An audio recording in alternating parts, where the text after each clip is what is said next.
Good morning, it's Lynn Shuck with Healing and Balance, and we're going to be looking at scapular push-ups. Sometimes they're called rhomboid push-ups. Lots of different ways to talk about this, but we're talking about the shoulder blades themselves and pulling them together, which is retracting them, and pulling them apart, which is protracting them. We can do this in a variety of ways, and we're going to increase the load on the arms and shoulders, but that doesn't necessarily mean we're moving from easiest to hardest. For some people, doing without any load is just mentally more confusing. It helps to use a block. If for this first part, if you don't have a block handy, you could use a Kleenex box or a book. So I'm holding it between my palms.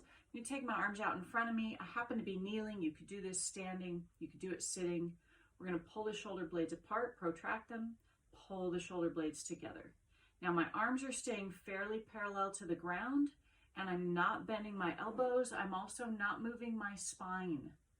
I'm just trying to pull my shoulder blades apart and together. I can do this with the block on one hand and only use one shoulder blade. As I do this, I want to make sure I'm not twisting my torso. I'm just pulling one shoulder blade off the back onto the back. Protraction, retraction. Flip the block over, you can do the other hand. And you can see I'm trying very hard to keep my chest facing forward and just make the work happen at the shoulder blade. And again, I'm trying to keep my arm fairly level, parallel to the ground. So the next version, no block, is to come onto your hands and knees. Now, when I do the same thing here, my arms are fixed, so it's my torso that's going to move instead of my arms.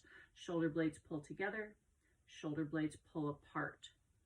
As I'm doing this, again, I'm not really moving my spine a lot. I'm not doing a lot of articulation of my spine. It moves a little bit because I lower between my shoulders, but I'm not increasing or decreasing the arch at the back of my waist. The pelvis is being moved barely. And you can also do this with one hand. You can do it with the hands on the floor, or you could do this with your hand on a block. I'll show you both versions. So if I have my hand on the floor, I can take the other hand off and I pull my shoulder blade onto my back and push away from the floor, pulling the shoulder blade off the back. If I wanted to do this with my hand on a block, I'll set up on the other side, I could just set myself up in table, this sort of cockeyed table.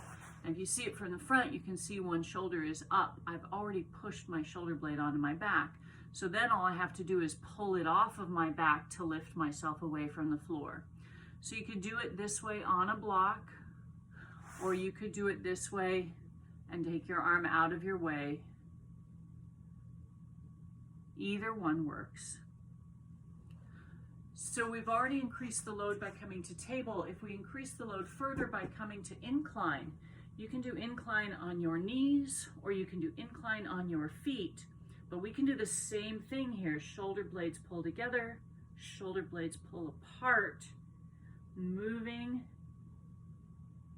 your body between your arms. And so we've now increased the load through the whole body. If you're somebody who's actually strong enough and does one-arm push-ups, you go right ahead and try a one-arm version of that. I'm not even going to bother embarrassing myself showing you it because I can't do it. But those are some options, some ways to play with the shoulder blades, not on the floor with some load, on the floor with a lot of load. You could do this at the wall as well. If you do this at the wall, watch that you don't sink your hips toward the wall as your shoulder blades come together. Really try and keep that body, as you're moving toward the wall, try and keep it in one piece. All right, that's all I have for you. Go play with your shoulder blades.